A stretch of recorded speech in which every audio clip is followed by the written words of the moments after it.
I'm getting clicks from my Google ads, but not getting the calls. Okay. So have a look at you need to do two things. First of all, um, definitely change the ad. Look at your keywords as well.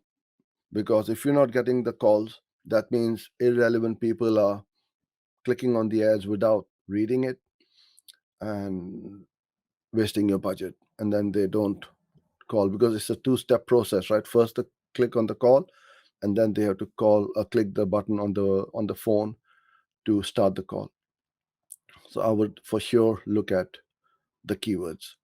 Don't go broad. Try running with phrase or exact match first and see if that improves. That should solve that problem. For emergency, I don't know what sort of call ads you are running. For emergency kind of calls, so like the one which I just showed you for emergency plumbing, you need to shoot for around 50% conversion rate.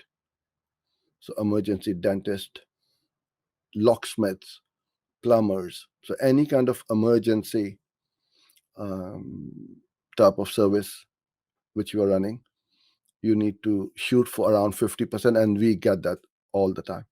And that's our benchmark. We need to 1 in 2 clicks or calls converts into a lead or a customer.